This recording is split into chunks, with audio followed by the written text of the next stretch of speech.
और डर के मारे चिल्लाई, मैया मुझे हवा ने पकड़ लिया। और जैसे ही चारपाई से उठने लगी तो चुटिया तनी, मैया मुझे हवा ने पकड़ लिया। और भागते हुए भगवान को गोपी ने देख लिया। गोपी ने देख लिया तो आई यशोदा से उलाहना देने लगी कि हे यशोदा, जिस घर में माखन है वो माखन को लेकर परेशान है, लेकिन मेरे घर में कुछ भी नहीं था तो मेरी बिटिया की चुटिया को खटिया के पटिया में बांधकर बड़ी जोर से हवा करके भाग गया। मेरी बिटिया डर गई। भगवान आए सामने और सामने आकर मंद मंद मुस्कुराते हुए मैया के सामने, क्या मैया ये गोपी झूठ बोल रही है। एक तरफ तो गोपियां चाहती हैं कि कन्हैया मेरे यहाँ आए और माखन चोरी करे, और दूसरी तरफ भगवान के दर्शन के लिए सारी गोपियां उलाहना देने के बहाने, भगवान से मिलने के बहाने उलाहना देने आती हैं। एक दिन एक गोपी अपने घर में माखन रख के गई जल लेने के लिए, और अपनी बिटिया से कहा कि जरा देखते रहना, वो नंद का छोरा है तो बताना। भगवान नहीं आया। गोपी ने अपनी बेटी से कहा, उनका कन्हैया आया था कि नहीं? कहा नहीं, आज नहीं आया। कहा मैया मेरे समझ में नहीं आता कि एक तरफ तो कहती है कि वो मेरे घर आए, और दूसरी तरफ कहती है जब वो आ जाता है तो उलाहना देने चली जाती हो। कहा क्या करूं, उसकी छवि ही ऐसी मनमोहनी है कि उसके दर्शन के लिए एक बार मुझे घर उसका दर्शन मिल जाता है, और एक बार उसके घर उलाहना देने के बहाने जाती हूँ तो फिर इसी बहाने उससे मिल लेती हूँ। इस तरह भगवान ने बहुत सारे आनंद गोपियों को दिया। और इसी बीच भगवान ने एक दिन मैया से कहा, मैया अब मैं बड़ा हो गया हूँ, अब मैं गैया चराना चाहता हूँ। मैया ने कहा कन्हैया अभी तू छोटा है। कहा नहीं मैया मैं गैया चराने जाऊंगा। तो मैया ने कहा ठीक है, तुम्हारी इतनी इच्छा है, तुम गैया मत चराना, तुम छोटे हो तो छोटी छोटी गैयों को लेकर जाना। भगवान छोटी छोटी गैयों को चराने लगे, और इसी बीच भगवान को मारने के लिए कंस ने नाना प्रकार के बकासुर को, अघासुर को मारने के लिए भेजा। भगवान के हाथों सबकी सदगति हुई, सबका कल्याण हुआ। एक दिन भगवान पुनः अपने ही घर में माखन चोरी कर रहे थे, और माखन चोरी करते समय भगवान ने सारे बानरी सेनाओं को भी बुला लिया कि आओ, राम अवतार में तुमने मेरी खूब मदद की थी, आज आओ सभी मेरे घर आओ, मैं सबको निमंत्रित करता हूँ, सब खूब माखन खाओ। देखते ही देखते भगवान के घर में बांदरों की लाइन लग गई। खाते, मटकी फोड़ देते, इस तरह भगवान ने खूब आनंद किया। और एक दिन पुनः जब भगवान मटकी फोड़े तो मैया को क्रोध आया। मैया ने डंडा लेकर कन्हैया को दौड़ा लिया, और दौड़ते हुए कन्हैया गोकुल की गली गली में मैया को थका दिया दौड़ा दौड़ा। मैया भगवान को नहीं पकड़ पाई। नारद जी आकाश मंडल में खड़े होकर आनंद ले रहे हैं कि वाह प्रभु ये कैसी लीला है, जिससे सारा जगत डर के मारे भागता है, आज वो माँ के डर से भाग रहा है। मैया थक गई, थक कर बैठ गई। कहती है लल्ला तू ठहर जा। कहा नहीं मैया, अगर मैं रुक जाऊंगा ना तो तू मुझे मारेगी। मैया ने कहा नहीं मारूंगी नहीं, तुमने ऐसा काम किया है ना, हल्दी दूध लेकर चुम्मूंगी तुम्हें। ठहर जा, मैं थक गई हूँ। कहा नहीं मैया, पहले तो डंडा फेंक दे तब मैं रुक जाऊंगा। मैया ने कहा ले डंडा फेंक दिया, अब तो ठहर जा। भगवान आ गए मैया के पास। मैया ने पकड़ लिया, और मैया को जब पकड़ लिया, मैया ने पकड़ लिया कन्हैया को ले जाकर उखल में बांधने लगी। घर की जितनी रस्सियां थी एक एक करके सारी रस्सियां मैया लाई, लेकिन जब भगवान को बांधने लगी तो केवल 2 अंगुल की रस्सी छोटी पड़ जाती। पूरे घर की रस्सी लग गई, फिर भी 2 अंगुल की रस्सी छोटी पड़ गई। मैया ने कहा, कन्हैया तू चमत्कार करता है, तू मुझे परेशान कर रहा है। कहा नहीं मैया, तू मुझे बांध ही नहीं पा रही है। पूरे गोकुल की रस्सी आ गई, तब भी 2 अंगुल की रस्सी छोटी पड़ गई। मैया ने कहा तो पेट फूल आता है? कहा नहीं मैया। जब मैया को भगवान ने देखा कि मैया पसीने से लथपथ हो गई हैं, थक गई हैं, तो मैया के परिश्रम पर भगवान को दया आया। भगवान ने कहा लाओ मैया, ये रस्सी मुझे दे दो, अभी मैं बांध कर दिखाता हूँ। मैया ने कहा हाँ, मैं नहीं बांध पाई तो बांध लेगा। कहा दो तो मैया। देखते ही देखते भगवान ने अपने आप को रस्सी में बांध दिया। मैया ने कहा अब तो इसी में पड़ा रहा, अब देखती हूँ तुझे कौन बचाएगा। दोपहर की धूप में वहीं भगवान बांधे हुए खड़े थे। गोपियां आई, गोपियां ने कहा कि यशोदा तू कितनी निष्ठुर है, इस छोटे से नन्हे से कन्हैया को, इस छोटे से बालक को तू रस्सी में धूप में बांधकर, उखल में बांधकर रखी है। तू कितनी कठोर है, तेरे माँ की ममता कहाँ चली गई, तेरी ममता कहाँ चली गई? कन्हैया को छोड़ दे। कहा नहीं, तू क्या जानती है, तू भी तो उल्हना देने आती थी। आज इसने मुझे परेशान कर दिया, आज मैं इसे पड़ा नहीं रहने दो इसी। परीक्षित जी ने कहा गुरुदेव एक बात समझ में नहीं आई। कहा क्या? कहा जब मैया ने सारे गोकुल की भी रस्सी मंगा कर बांधी, फिर भी 2 अंगुल ही रस्सी क्यों छोटी पड़ी? कहा राजन तुमने अति सुंदर प्रश्न किया। ये 2 अंगुल की रस्सी क्या है? पहला है जीव का पुरुषार्थ, दूसरा भगवान की कृपा। जीव कर्म नहीं करना चाहता, जीव कर्म नहीं करना चाहता, चाहता है कि मैं बैठे बैठे मुझे खाने पीने को मिल जाए। कहते हैं ना अजगर करे न चाकरी, पंछी करे न काम, दास मलूका कह गए सबके दाता राम। सो जीव पुरुषार्थ नहीं करना चाहता, आज हम भाग्य के भरोसे बैठ जाते हैं। कहते हैं हमारे नसीब में जो लिखा होगा वो होगा। तो भगवान ने ये हाथ क्यों दिया है आपको? कर्म करने के लिए। भगवान तुलसीदास जी कहते हैं रामचरितमानस में, भगवान खुद अपने मुख से कहते हैं कर्म प्रधान विश्व करी राखा, जो जस करहि सो तस फल चाखा। जो जैसा कर्म करेगा उसे वैसा ही फल मिलेगा। गीता में भगवान अर्जुन को उपदेश देते हैं कर्मण्येवाधिकारस्ते मा फलेषु कदाचन। हे अर्जुन तुम कर्म करो, फल की इच्छा मत करो, तुम जैसा बोओगे वैसा ही काटोगे। रचा है सृष्टि को जिस प्रभु ने, वही ये सृष्टि चला रहे हैं। जिस भगवान ने इस सृष्टि की रचना की है ना,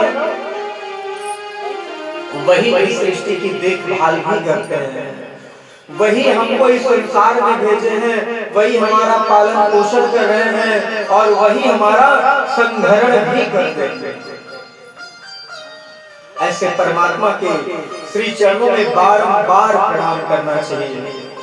इस तरह मैया पहला जीव का पुरुषार्थ, जीव कर्म नहीं करना चाहता, और दूसरा भगवान की कृपा, यही 2 अंगुल की रस्सी है। अगर आप कर्म करोगे तभी फल मिलेगा, तभी भगवान कृपा करेंगे। ये क्या है? ये भगवान की ही तो कृपा है, जो बैठे बैठाए भगवान की लीलामय कथा का श्रवण करने का अवसर मिल रहा है। तो अगर इस सुंदर अवसर का लाभ ना लिया जाए तो ये जीवन व्यर्थ है। वाणी गुणान कथने श्रवणो कथायाम हस्तो च कर्मसु मनस्तव पादयोनः। ये वाणी मिली है भगवान के गुणगान करने के लिए, ये हाथ मिला है भगवान की सेवा करने के लिए, ये पैर मिले हैं भगवान के पास चलकर जाने के लिए, मंदिर तक जाने के लिए। जाने को चाहता है।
इसी वृंदावन धाम में भगवान गैया चरा रहे थे और एक दिन गैया चराते हुए भगवान ने अपने सारे ग्वाल बालों के साथ बैठकर भोजन कर रहे थे, प्रसाद खा रहे थे। चारों तरफ गोल चक्कर बनाकर सारे ग्वाल बाल बैठे हुए थे और बीच में कन्हैया बैठा हुआ था। मेरे भगवान बीच में बैठे हुए थे और क्या कर रहे थे, सारे ग्वाल बालों का जूठा निकालकर भगवान खाने लगे। सारे ग्वाल बालों का जब जूठा खाने लगे भगवान, तो ब्रह्मा जी को आश्चर्य हुआ कि क्या यही परमेश्वर है, क्या यही जगदीश है, क्या यही जगन्नाथ है, ये भगवान नहीं हो सकते। कहा क्यों नहीं हो सकते? कहा भगवान इन ग्वाल बालों का जूठा खाएंगे। ब्रह्मा जी को भ्रम हो गया और परीक्षा लेने के लिए ब्रह्मा जी वृंदावन धाम में आए। भगवान प्रेम के भूखे हैं, प्रेम से कोई कुछ भी दे देता है, भगवान से ग्रहण कर लेते हैं। और उसी प्रेम के वश में हो आकर भगवान ने सबरी मैया के जूठे बेर को खा लिया और लक्ष्मण जी ने फेंक दिया। लक्ष्मण जी ने नहीं ग्रहण किया और भगवान प्रेम के वशीभूत सबरी माता के बेर खा लिए और वही भगवान प्रेम के वशीभूत अपने ग्वाल बालों के, अपने सखाओं के जूठों को उठाकर खाने लगे। ब्रह्मा जी को भ्रम हुआ तो ब्रह्मा जी आए वृंदावन धाम में जहाँ गैया चल रही थी। सारी गैयों को बंदी बनाकर ब्रह्मलोक लेकर चले गए। ग्वालों ने कहा कन्हैया गैया नहीं दिख रही है, गैया कहाँ गई? कहा तुम लोग प्रेम से प्रसाद पाओ, मैं अभी गैया लेकर आता हूँ। भगवान को पता था तो भगवान ने अपने शरीर से ही उतनी गैया उत्पन्न कर दी। जब भगवान गैयों के पास गए तो ब्रह्मा जी सारे ग्वाल बालों को लेकर ब्रह्मलोक चले गए। जब ब्रह्मलोक लेकर चले गए, भगवान इधर आए तो भगवान ने पुनः अपने शरीर से उतने ग्वाल बाल उत्पन्न कर दिए। पूरे 1 साल तक भगवान ग्वाल बाल और गैयों के साथ गोचारण करते रहे। किसी को कुछ भी नहीं पता चला। बलराम जी ने कहा कि कन्हैया एक बात पूछना था। कहा पूछो भैया क्या? कहा कन्हैया जब मैं इन गैयों को देखता हूँ ना, इन ग्वाल बालों को देखता हूँ तो इन गैया और ग्वाल बाल में मुझे तू नजर आता है, ये कैसी लीला है? कहा बल्लाऊ भैया ब्रह्मा जी ने मोह से व्यसित होकर भ्रम में मेरे गैया और मेरे ग्वाल बालों का हरण करके ब्रह्मलोक लेकर चले गए हैं, उन्हीं को बता रहा हूँ। ब्रह्मा जी ने जब ग्वाल बालों और गैयों को देखा तो भगवान का दर्शन हुआ। भगवान ब्रह्मा जी ने सोचा 1 साल हो गए, चलो चलकर देखते हैं। आया जब देखा तो गैया ग्वाल बालों के अंदर नारायण दिखाई देने लगे। तो ब्रह्मा जी नतमस्तक हो गए, सारी गैया ग्वाल बाल लाकर वापस किया। चरणों में गिर के 11 श्लोकों में खूब सुंदर स्तुति भगवान की। इस तरह भगवान ने ब्रह्मा जी का मोह दूर किया। और एक दिन ब्रह्मा जी ने भगवान की कितनी परिक्रमा की? 4 परिक्रमा की। देखिए भगवान शिव की आधी परिक्रमा होती है। शिव जी की अगर मंदिर में आप जाते हैं तो वहां केवल आपको आधी परिक्रमा करनी चाहिए। देवी जी के मंदिर में जाते हैं, कोई भी देवी हो, उनकी केवल 1 परिक्रमा होती है। सूर्य भगवान की 7 परिक्रमा होती है। गणेश जी की 3 परिक्रमा होती है और भगवान की 4 परिक्रमा होती है। नारायण की 4 परिक्रमा होती है, चाहे वो राम हो चाहे कृष्ण हो, नारायण हो, इनकी 4 परिक्रमा की जाती है। अक्सर हम लोग तीन की वस्तुएं ग्रहण नहीं करते, कहते हैं 3 रोटी नहीं खानी चाहिए, 3 फल या अगरबत्ती या दूध कुछ भी हो भगवान को नहीं अर्पित करनी चाहिए। देखिए दोष इस संसार में है, जड़ चेतन गुण दोष में विश्व कीन करता। भगवान ने जब इस सृष्टि की रचना कर रहे थे तो भगवान ने सबके अंदर दोष देखे, सबके अंदर दोष दे दिया और कहा इस दोष से मुक्ति कैसे मिलेगी। कहा मेरी शरण में आ जाओगे तो तुम्हें इस दोष से तुम्हारी मुक्ति हो जाएगी, तुम्हारा कल्याण हो जाएगा। तो हमें हमारे जीवन में कुछ भी प्राप्त हो पहले उसे हमें भगवान को निवेदित करनी चाहिए, फिर उसे ग्रहण करनी चाहिए। वस्त्र लाए हम खरीद कर पहले भगवान को चढ़ा दें, फिर खुद पहन लें तो वह प्रसाद बन जाता है, उसके सारे दोष नष्ट हो जाते हैं। इस तरह घर में कोई फल मीठा कुछ भी आ रहा है, सबसे पहले हमें भगवान को चढ़ा देना चाहिए, भगवान को चढ़ाने के बाद उसे ग्रहण करना चाहिए, जिससे वह प्रसाद हो जाए। इस तरह भगवान ने जगत के कल्याण के लिए बताया कि किस देवता की कितनी परिक्रमा की जाए, वो परिक्रमा को स्वीकार कर लेते हैं। भगवान नारायण की 4 परिक्रमा मानो, भगवान 4 परिक्रमा के द्वारा धर्म अर्थ काम मोक्ष सब कुछ आपको प्रदान कर रहे हैं। इस तरह भगवान की 4 परिक्रमा की जाती है। दाऊ जी के द्वारा धेनुकासुर का उद्धार हुआ।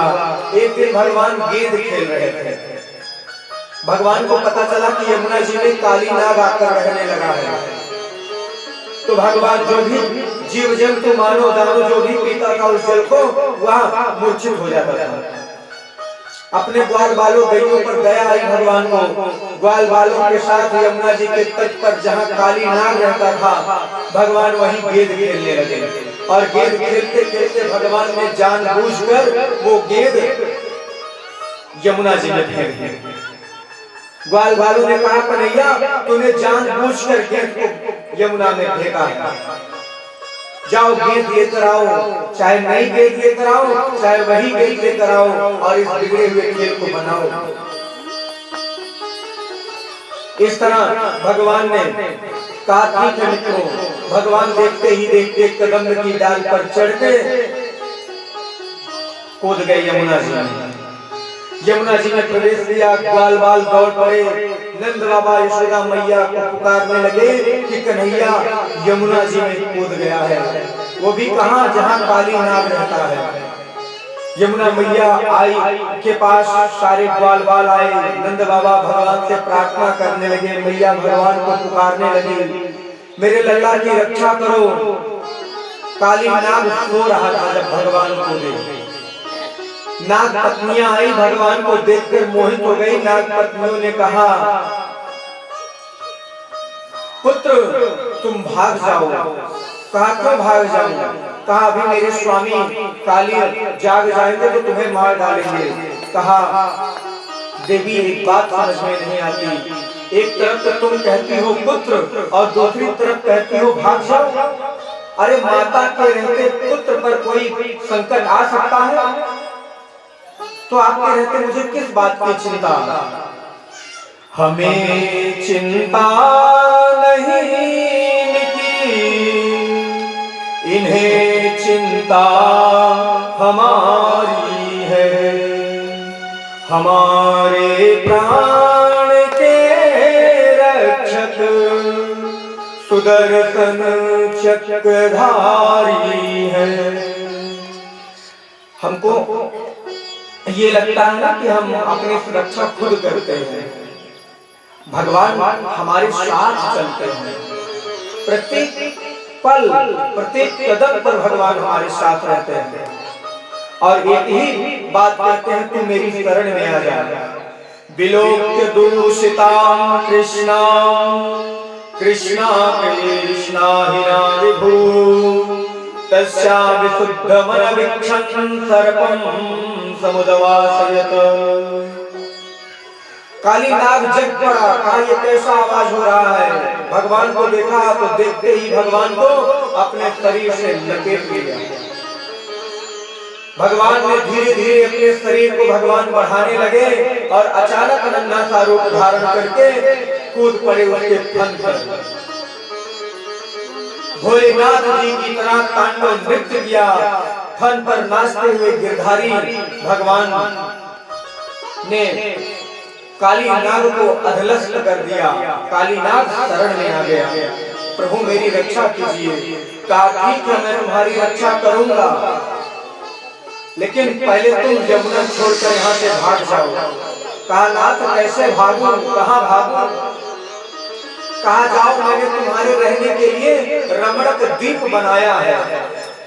रमणक द्वीप पर जाकर तुम रहो जहाँ नागों का बसेरा है। कहा महाराज अवश्य जाता। वो तुम्हारा वाहन जो गरुड़ है ना, वो प्रतिदिन आता है, एक सांपों को मार कर खा जाता है। अगर ऐसे प्रतिदिन एक सांप को खाने लग जाएगा तो हमारा वंश ही नष्ट हो जाएगा, हमारा वंश ही खत्म हो जाएगा। भगवान ने कहा जाओ हे काली तुम रमणक द्वीप पर जाओ, और जब तुम वहां जाओगे गरुड़ आएगा तुम्हारे सिर पर, मेरे तुम्हारे फन पर, सिर पर मेरे पैरों का पद चिन्ह देखेगा तो वो तुम्हें कुछ नहीं कहेगा, चला जाएगा, लौट जाएगा। कहा ठीक है। यमुना जी को छोड़कर काली नाग अपनी पत्नी पुत्रों के साथ रमणक द्वीप पर चला गया। इस तरह भगवान ने जगत का कल्याण करने के लिए काली नाग को रमणक द्वीप पर भेजा। प्रेम से बोलिए वृंदावन बिहारी लाल की जय। ननाक पृष्ठं न च सार्वभौमं न पारमेष्ठं न रसाधिपत्यं न योग सिद्धिं पुनर्भवं वाञ्छन्ति यद्पादरजः प्रपन्नः।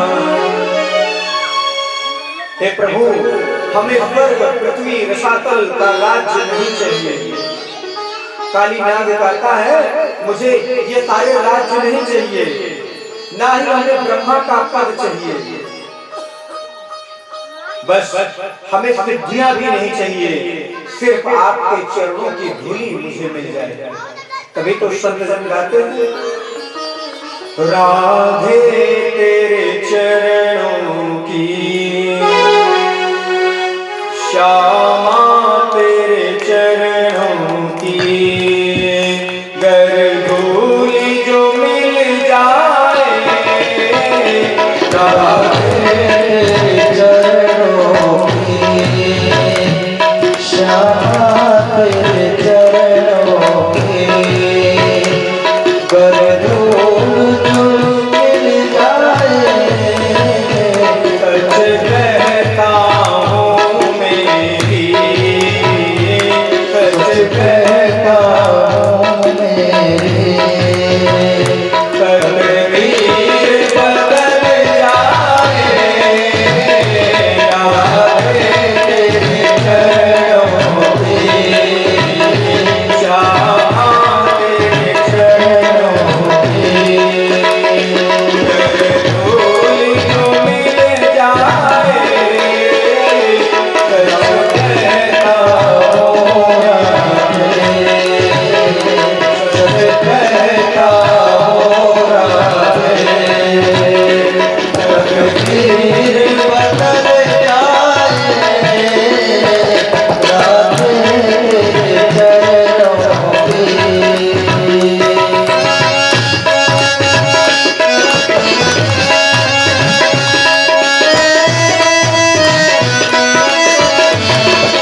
एक दिन भगवान को पता चला कि सारी गोपियां सरोवर में स्नान करने जाती हैं, और जब गोपियां सरोवर में स्नान करने जाती हैं तो वो सरोवर में नग्न होकर स्नान करती हैं।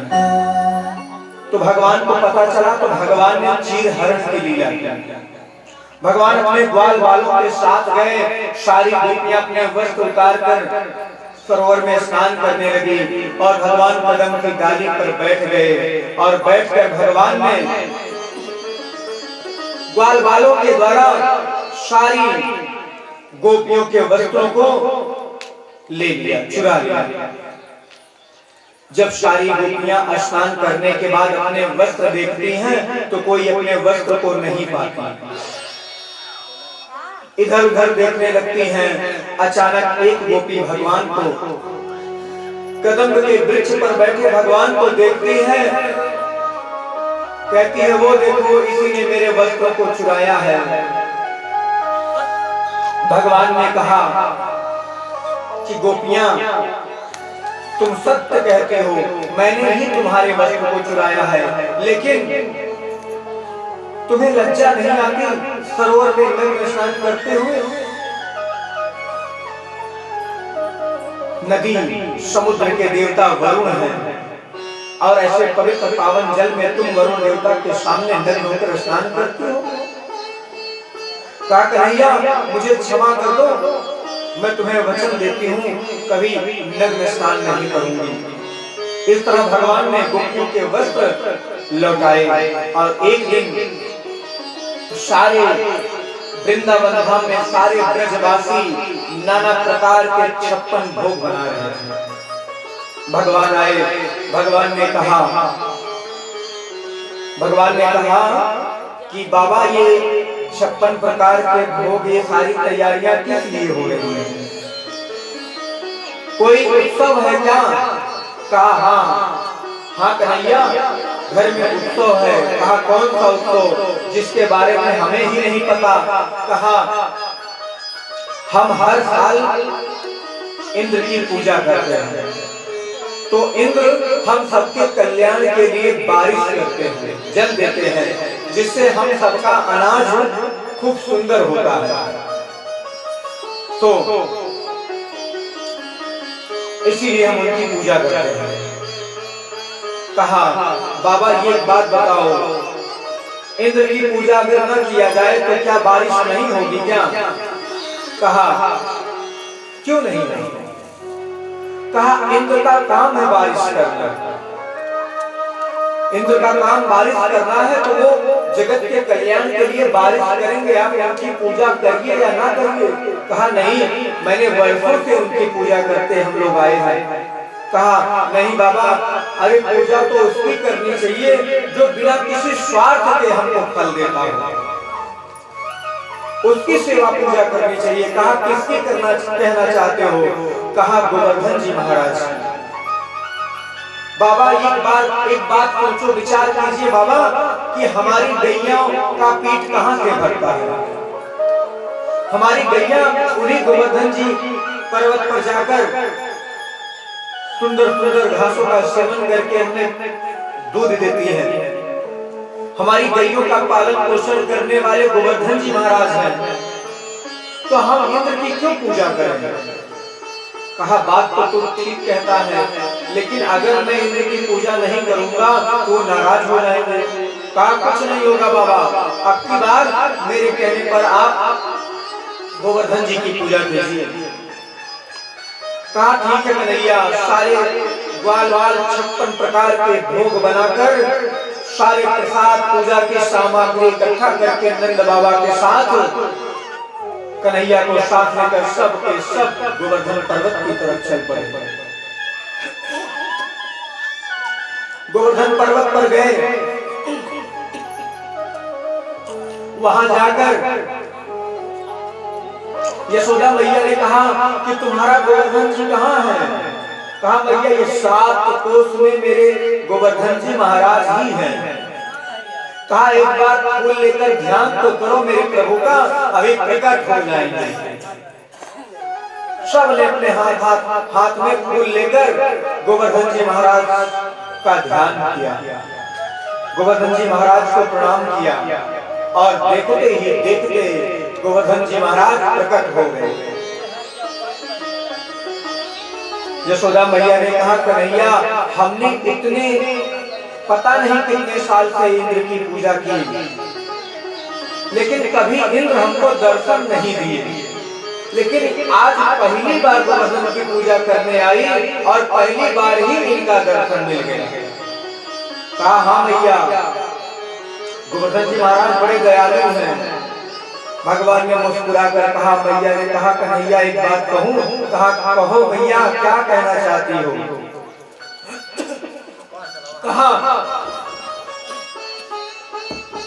कहा मैया क्या कहना चाहती हो बताओ? कहा कन्हैया ये तुम्हारा गोवर्धन महाराज है ना, ये तुम्हारी तरह नहीं लगते। इनकी सूरत, इनका चेहरा तुम्हारी तरह, बिल्कुल तुम्हारी तरह लगता है। कन्हैया ने कहा मैया तू मुझसे इतना प्रेम करती है कि तू जिसको जिसको देखती है सब में मैं ही नजर आता हूं। अब देखो तो सही, इन गोवर्धन जी महाराज में भी तू मुझे देख रही है। मैया आज मैं जान गया कि तू मुझसे कितना प्रेम करती है। कहा तू बात बनाता है, सचमुच ये तुम्हारी तरह लगता है। कहा ठीक मैया, भगवान प्रकट भय हैं, इनकी पूजा करो, सेवा करो। कहा ठीक है। भगवान की पूजा प्रारंभ हो गई। सारे ग्वाल बाल भगवान की खूब सुंदर ढंग से गोवर्धन जी महाराज की पूजा किए और जो जितने पकवान बनाकर लाए थे सब ने एक एक करके गोवर्धन जी महाराज को प्रसाद चढ़ाना शुरू कर दिया और सारा का सारा प्रसाद गोवर्धन जी महाराज खाने शुरू कर दिए। मैया ने कहा कन्हैया सुनो तो। कहा क्या हुआ मैया, अब क्या हुआ? कहा कन्हैया ये तेरा भगवान कितने दिन से भूखा है, ये तो सारा का सारा प्रसाद ही खाए जा रहा है, तो हम घर पर क्या ले जाएंगे? कहा मैया अभी तो भगवान की सेवा हो रही है, अभी तेरे भगवान प्रसाद पा रहे हैं, जब ये प्रसाद देने लग जाएंगे तो रखने का स्थान नहीं होगा। एक संत ने बड़ी सुंदर लाइन लिखी है, आइए दो बार आप भी हमारे साथ दोहराइए। प्रेम से गोवर्धन जी महाराज की जय। श्री गोवर्धन महाराज महाराज तेरे माथे मुकुट विराज रहो। श्री गोवर्धन महाराज तेरे माथे मुकुट विराज रहे। गोवर्धन महाराज महाराज तेरे माथे मुकुट विराज रहो। श्री गोवर्धन महाराज महाराज तेरे माथे मुकुट विराज रहे। तुम कान चढ़े तुम फूल चढ़े, तुम कान चढ़े तुम फूल चढ़े, तुम कान चढ़े तुम फूल चढ़े, तुम कान चढ़े तुम फूल चढ़े, और चढ़े दूध की धार आधार तेरे माथे मुकुट विराज रहो। श्री गोवर्धन महाराज महाराज तेरे माथे मुकुट विराज रहे। तेरे साथ कोस की परिक्रमा, तेरे साथ कोस की परिक्रमा, तेरे साथ कोस की परिक्रमा, तेरे साथ कोस की परिक्रमा, और चतले सर्वे काम तेरे माथे मुकुट विराज रहो। श्री गोवर्धन महाराज महाराज तेरे माथे मुकुट विराज रहे।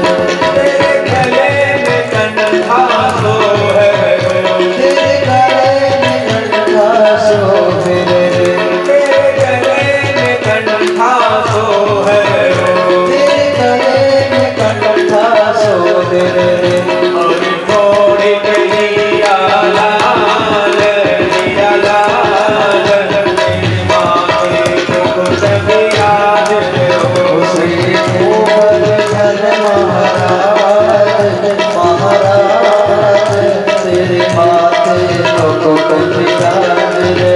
तेरे कानन कुंडल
श्री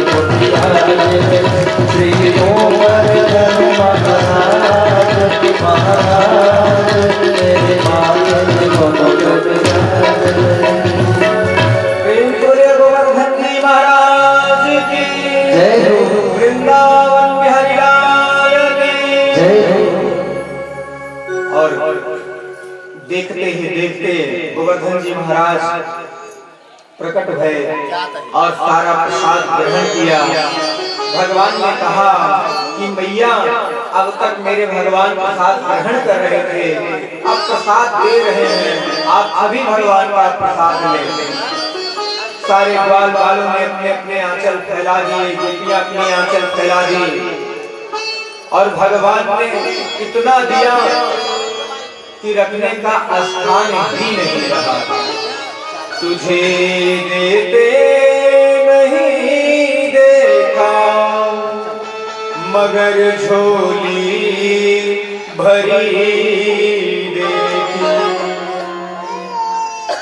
मैया हमारे जीवन में भगवान का दिया हुआ जो कुछ भी है हमें सब कुछ भगवान को निवेदित करना चाहिए। दो चार चीजें नहीं, जो भी भगवान का दिया हुआ है। अच्छा, विचार करने योग्य बात है, कोई व्यक्ति यह नहीं कह सकता कि मैंने भगवान को ये वस्तु प्रदान की। आज तक संसार में कोई ऐसा व्यक्ति नहीं हुआ जो भगवान को कुछ अर्पित किया। भगवान को अर्पित, अगर कोई व्यक्ति भगवान को कुछ अर्पित करना चाहता है तो वो अपने मन को भगवान को अर्पित करके दिखाए, क्योंकि मन ही एक उसका है और जो मन को अर्पित कर लिया वो सब कुछ अर्पित कर दिया। प्रेम को वृंदावन बिहारी लाल की जय। क्या लेकर तू आया जग में, क्या लेकर तू जाएगा। मुट्ठी बांधे आया जग में, हाथ पसारे जाना है। किस धुन में बैठा तो बावरे, किस मद में मस्ताना है। सोने वाले जाग जा, संसार मुसाफिर खाना है। राजन जी महाराज गाते हैं ना, जगत में कोई न परमानंद, तेल चमेली साबुन शैम्पू चाहे लगा लो सेंट। जगत में कोई न परमानंद, जगत में कोई न परमानंद। इस तरह इस संसार में मुट्ठी बांध कर आए हो और हाथ पसारे जाओगे।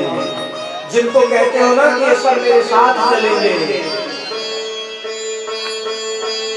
संत कहते हैं क्या, बेटा भी हक निभाएगा। जिस बेटे को लेकर आप बहुत घमंड करते हो ना, ये बेटा मेरे काम आएगा, वही बेटा भी हक निभाएगा तो अग्निदान तक पत्नी भी आगे बढ़ेगी, केवल मकान तक। इससे तो आगे भजन ही है साथी, भजन बिन रे मूर्ख अकेला रहेगा। अरे मन ये 2 दिन का मेला रहेगा, कायम न जग का झमेला रहेगा। हे मन, ये संसार 4 दिन की चांदनी है। अच्छा, जीवन में 2 ही बार हमारी आयु 50-60 साल गुजर जाती है, लेकिन पता केवल 2 दिन चलता है। जब हमारा जन्म होता है तब पता चलता है, और जब हमारी मृत्यु होती है तब पता चलता है फलाने जन्म हुआ और फलाने मर गए। बीच के सारे किस्से हमको भूल जाते हैं। तभी संत कहते हैं, अरे मन ये 2 दिन का मेला रहेगा, कायम न जग का झमेला रहेगा। जब जाएगा जहां से कुछ भी न साथ होगा, 2 गज कफन का टुकड़ा तेरा लिबास होगा। बेटे क्या करते हैं, आपकी बनाई हुई संपत्ति को आपस में बांट लेते हैं। जो जाना था वो चला गया। बहुत कम ही बच्चे होते हैं, बहुत कम ही पुत्र होते हैं जो अपने पिता के स्वर्गवास होने के बाद उनके कल्याण के लिए तीर्थ यात्रा करते हैं। बहुत कम ही पुत्र होते हैं जो पिताजी की तीर्थ यात्रा में लोग सहयोग करते हैं। हम जा नहीं सकते, सहयोग कर सकते हैं। देखिए, हमारे पास भगवान तो कहते हैं ना कि जो भी हमारे पास है उसी को लेकर हम चले। कि मैं नहीं जा पा रहा हूँ, ये तो जा रहा है, इसी के चलते हम सबका कल्याण हो जाएगा। लेकिन कहते हैं ना, जब जब याद आई भाई के दुलार तोहरा, तब तब काटे भाई ई दुआर तोहरा। हम एक ही माता पिता के जाए, 1 2 3 4 पुत्र होते हैं, 2-4 भाई होते हैं, आपस में सारी संपत्ति को बांट लेते हैं और अलग हो जाते हैं, अपने भाई से अलग हो जाते हैं। जो भाई किसके चलते, पत्नी के चलते। पत्नी कहती है मैं इतने लोगों का भोजन नहीं बना पाऊंगी, अलग हो जाइए, मैं अकेले ही काम करूं। और एक बाहर से देवी आई और उसके कहने पर हमने परिवार को बदल दिया। लेकिन और क्या होता है, हम तो अपने पत्नी के कहने पर संपत्ति को बांट तो लिए, बांटना क्या चाहिए, अपने भाई की संपत्ति नहीं, अपने भाई की विपत्ति बांटना चाहिए। भाई भाई दुख आए तो उस दुख को बांट लेना चाहिए। और हम संपत्ति बांटते हैं, कौन सी संपत्ति जो जीवन में केवल दुख देती है। सबकी बड़ी राय मिली हमको कि बहुत सही बात आप कर रहे हैं कि पत्नी के कहने पर हमने संपत्ति बांट ली। ये बात पंडित जी बहुत सही कही। लेकिन जब पत्नी जी कह रहे थे तो आपका दिमाग कहाँ गया? आप तो बुद्धिमान थे, उसी समय फटकार लगाए होते कि देवी तुम मेरे भाइयों का बंटवारा करने आए हो, तब हम समझते कि हाँ देवी जी मूर्ख थी, कम से कम आप तो बुद्धिमान थे कि अपने भाई को पत्नी के कहने पर छोड़ दिया आपने। माता पिता घर में नहीं रहते हैं तो बड़ा भाई के द्वारा ही छोटे भाई को माता पिता का सुख मिलता है। बड़ा भाई अपने छोटे भाई के कल्याण के लिए क्या क्या नहीं करता। राम जी ने अपने तीनों भाइयों के लिए क्या क्या नहीं किया। राम जी को जब भरत जी मनाने गए तो भरत जी ने कहा कि भैया मुझे अयोध्या की राज्य की तनिक भी लालसा नहीं है। अगर आप ये सोच रहे हो कि मेरी मैया कैकेयी के चलते मैंने अयोध्या पर कब्जा कर लिया है, तो भैया मुझे ऐसा राज्य नहीं चाहिए जिस राज्य में मैं अपने भाई से अलग हो जाऊं। राम जी कहते हैं कि भरत आज बंटवारा होकर ही रहेगा। राम जी कहते हैं तो मुझे मनाने आया है ना, लेकिन आज बंटवारा होकर रहेगा। आज हम लोग आपस में सारी संपत्ति को नहीं, एक दूसरे की विपत्ति को बांटेंगे। भरत जी कहते हैं भैया आप मुझसे बंटवारा करोगे? भरत जैसा भाई नहीं हुआ संसार में। दो भक्त हुए भगवान के, एक भरत और दूसरे हनुमान, जिन्हें भगवान का नाम जप करने की आवश्यकता होती ही नहीं। भगवान इनका नाम खुद जप करते हैं। तो आप ऐसा बनो कि भगवान आपका नाम खुद ले। यह हमारा कोई भक्त था जो हमारी ऐसी सेवा करता था। भरत जी ने कहा भैया आप मुझसे संपत्ति बांटोगे?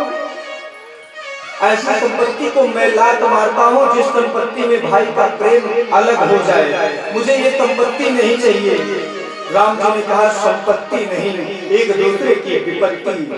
अगर तुम कहते हो भरत मैं 14 वर्ष का वनवास त्याग दूंगा, तुम्हारे साथ अयोध्या लौट चलूंगा, लेकिन भरत पिता के वचन का क्या होगा? भरत जी ने कहा कि भैया अगर अयोध्या की राज्य के प्रति हमारे मन में तनिक भी लालसा हो तो हमारी मरने के बाद वो गति हो जो एक ओझा और ज्योतिषी का होता, वो गति हमारी। आप ज्योतिषी के पास जाएंगे तो नाना प्रकार के ग्रह दशा बताएंगे, नाना प्रकार के पूजा पाठ करवाएंगे, लेकिन कोई ओझा कोई ज्योतिषी ये नहीं कहता कि आप भगवान के भक्त बन जाओ। आज ये संसार में कोई कहने वाला नहीं है कि अगर आपको जीवन के दुख को खत्म करना है तो भगवान के भक्त बन जाओ। आज तो लोग कहते हैं ये कर डालो वो कर डालो। अगर कोई ब्राह्मण, कोई सात्विक ब्राह्मण कह दे कि जाओ भगवान भोलेनाथ को 100 लोटा जल दे दो तुम्हारे दुख दूर हो जाएंगे,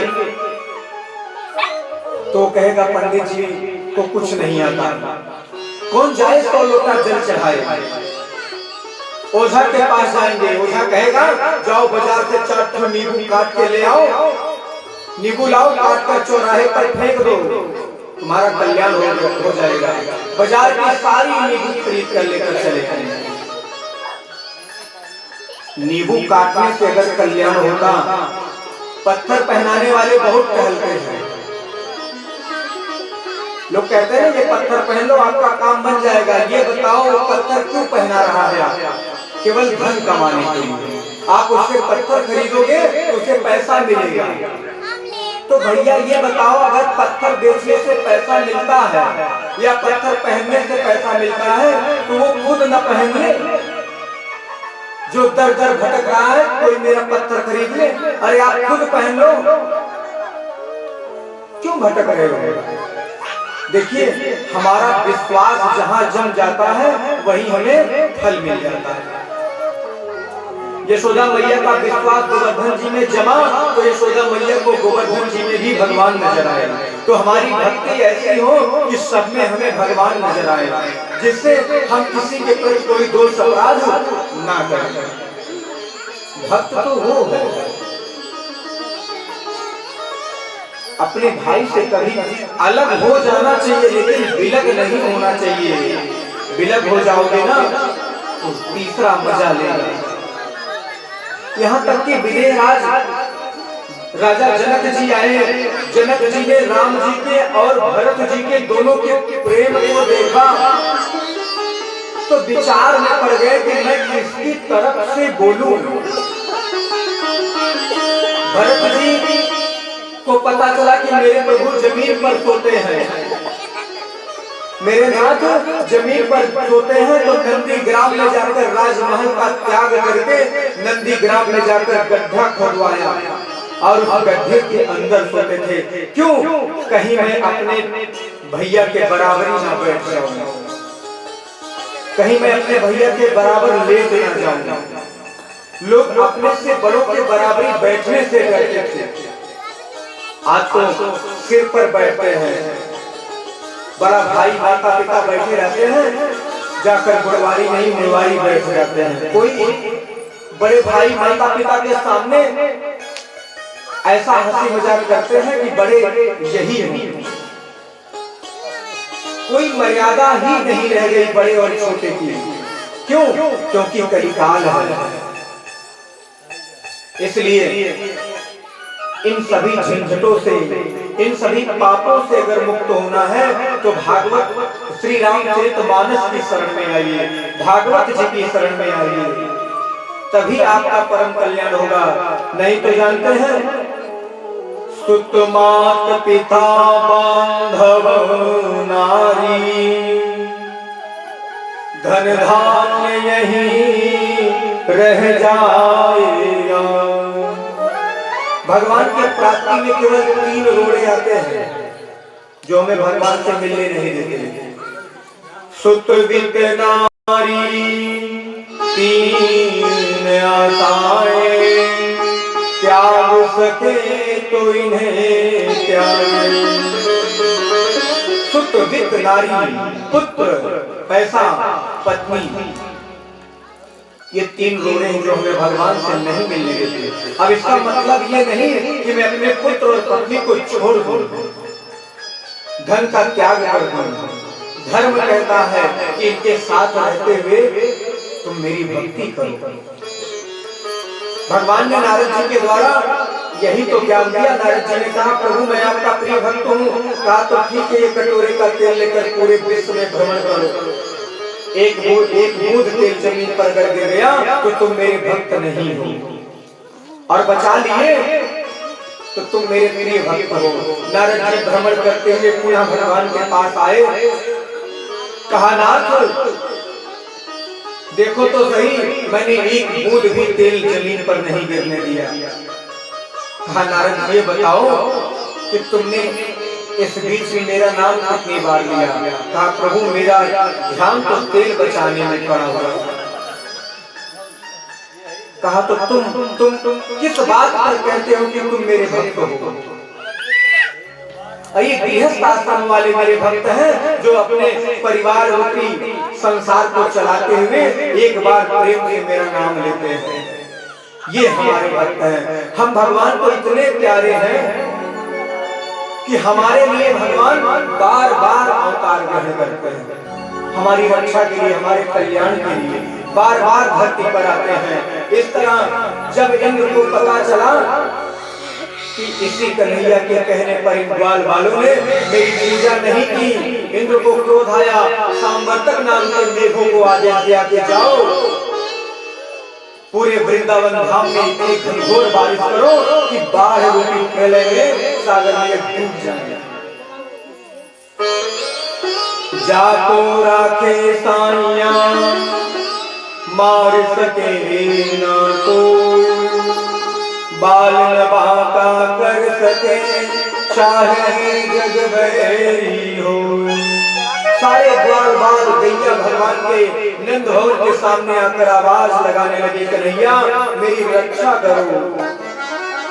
भगवान ने कहा, चलो सब मेरे साथ चलो उन्हीं गोवर्धन जी महाराज की शरण में, जिसकी हम सबने सेवा की थी। वही हमारी रक्षा करेंगे। इस संसार में और कोई मेरी रक्षा करने वाला नहीं। सारे ग्वाल बाल चल पड़े। भगवान ने कहा कि ग्वाल बालों चलो दिखाओ अपने माखन का ताकत और उठाओ गोवर्धन जी महाराज को। सब हिला नहीं थे। देखते ही भगवान ने अपने कनिष्ठिका उंगली पर 7 दिन तक गोवर्धन जी महाराज को धारण करके रखा। ग्वाल बालों ने कहा, कन्हैया आज 2 दिन हो गए, तुम जाओ कुछ ग्रहण कर लो, तब तक मैं गोवर्धन को संभाल कर रखता हूँ। और जहाँ मैं होता है, अहंकार होता है, वहाँ भगवान विराजित नहीं होते। भगवान ने कहा, ठीक है मैं जा रहा हूँ, संभालो। जैसे ही धीरे से थोड़ी सी उंगली हटाई, सबके लाठी चटाक चटाक करके टूट गए। कन्हैया बचाओ, कन्हैया बचाओ। भगवान मुस्कुराए, क्या हुआ, संभालो। इस तरह भगवान ने रक्षा की। इंद्र आए शरण में, 10 श्लोकों में सुंदर स्तुति की। विशुद्ध सत्त्वं तव धाम शांतं तपोमयं भस्तरजस्तमस्तं मायामयोऽयं गुणसंप्रवाहो न विद्यते गृह्णानुबन्धः। हे प्रभु, आप विशुद्ध सत्व गुण में स्थित हैं। हे नाथ, मेरी रक्षा कीजिए, मैंने घोर अपराध किया। इंद्र ने क्षमा मांगी, भगवान ने क्षमा किया और सारे ग्वाल बालों को लेकर आए। ग्वाल बालों ने कहा, कन्हैया ये बताओ, हम एक सेकंड भी गोवर्धन को नहीं धारण कर पाए और तुमने 7 दिन तक कैसे गोवर्धन को धारण करके रखा? कन्हैया, इतनी विपत्तियों से तूने मुझे निकाला है, हमें तो लगता है कि कोई साधारण मानव नहीं, तू भगवान है, तू भगवान है। कहा, कन्हैया तूने इतने दिन तक कैसे गोवर्धन को धारण करके रखा? भगवान ने कहा, कछु माखन को बल बढ़ो, कछु गोपन करी सहाय, श्री राधे जी की कृपा से मैंने गिरिवर लियो उठाए। हे सखाओं, हे मित्रों, जानते हो मैंने कैसे धारण किया? ब्रह्मा जी का वरदान है हमें, हम जिसकी तरफ देख लेंगे ना, सबकी ताकत मेरे अंदर आ जाती है और जब सबकी ताकत मुझे मिल जाती है तो हम गोवर्धन पर्वत उठा लेते हैं। मित्रों ने कहा, तभी तो मैं सोच रहा था कितना खा पीकर भी मेरी ताकत कहाँ चले गए? मेरे सारे ताकत तो तूने छीन ली। अब समझ में आया मेरे, वास्तव में तू पक्का चोर है। सही वाला चोर तो तू ही है। अब तक माखन चुरा रहा था, गोपियों के चीर चुराए तूने, आज मेरे बल को भी चुरा लिया। तू वास्तव में डाकुओं का सरदार है। भगवान मुस्कुराए, फिर कहा, लेकिन नहीं, तू कोई साधारण मानव नहीं, तू भगवान है। कन्हैया ने कहा, अगर मैं भगवान हूँ तो तुम क्या करोगे? अगर मैं भगवान हूँ मान लेता हूँ, तो तुम क्या चाहते हो? प्रेम सोली वृंदावन बिहारी लाल की, राधा रमण भगवान की। जनरेटर माना चालू करा।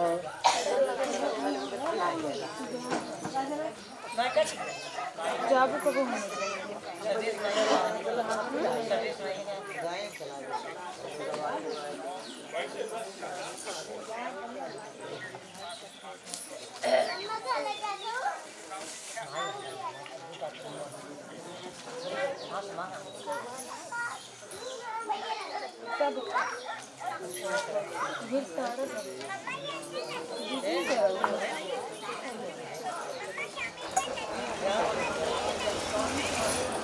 प्रेम सूली आनंद कंद भगवान की।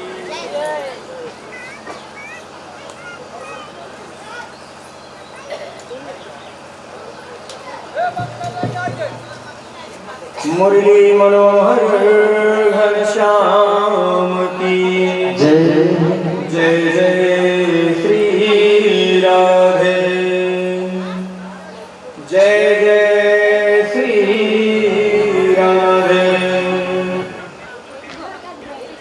प्रेम से वृंदावन बिहारी लाल की जय। कहा, अगर मैं भगवान हूँ तो तुम्हें क्या चाहिए? कहा, मैं स्वर्ग देखना चाहता हूँ। स्वर्ग कैसा है? कहा, तो ठीक है, तुम स्वर्ग देखना चाहते हो ना, ये सामने कुआं है। हे ग्वाल वालों, ये सामने कुआं है, इसी कुएं में कूद जाओ, स्वर्ग देखने को मिल जाएगा। भगवान ग्वाल वालों ने कहा, कन्हैया कहीं कुआं में कूदने से स्वर्ग दिखता है? कहा, अरे मैं कह रहा हूँ ना, कुएं में कूदो, स्वर्ग दिखेगा तुम्हें। कहा, कन्हैया मैं सचमुच कूद जाऊंगा। कहा, क्या मैं झूठ बोल रहा हूँ क्या? कूदो। एक एक करके सारे ग्वाल बाल उस कुएं में कूद गए। जब कुएं में कूदा तो सब के सब स्वर्ग लोक पहुंचे। और जब स्वर्ग लोक में क्या देखा? 4 हाथ वाले पीताम्बर धारण किए हुए आ रहे हैं, जा रहे हैं। ग्वाल बालों ने कहा, भैया राम राम। कोई कुछ नहीं बोलता। ग्वाल वाले कहते हैं कि कैसे लोग हैं, राम राम करने पर भी राम राम नहीं करते। कहा चलो भगवान से मिलते हैं। और आगे गए, द्वारकाधीश भगवान लेटे हुए थे अपनी शेष सैया पर, मैया चरण दबा रही थी। ग्वाल वालों ने कहा वो देखो कन्हैया लेटा हुआ, चलो चलकर दर्शन करते हैं। जैसे भगवान के पास जाने लगे, सबने कहा ठहरो, कहाँ जा रहे हो? कहा वो मेरा मित्र है, उसी से मिलने जा रहा हूँ। कहा ये तुम्हारा मृत्यु लोक नहीं है, यहाँ जगत के संबंध नहीं चलते, यहाँ संसार के कोई संबंध नहीं है, यहाँ केवल एक ही संबंध है, भक्त और भगवान का। भक्त ही केवल भगवान के पास जा सकते हैं, सांसारिक जीव कोई नहीं जा पाएगा। सांसारिक जीव तो माया मोह के बंधन में फंसा हुआ है, तो भगवान के भक्त ही जाते हैं। सबको लौटा दिया और सबने कन्हैया को याद किया, याद करते ही सब के सब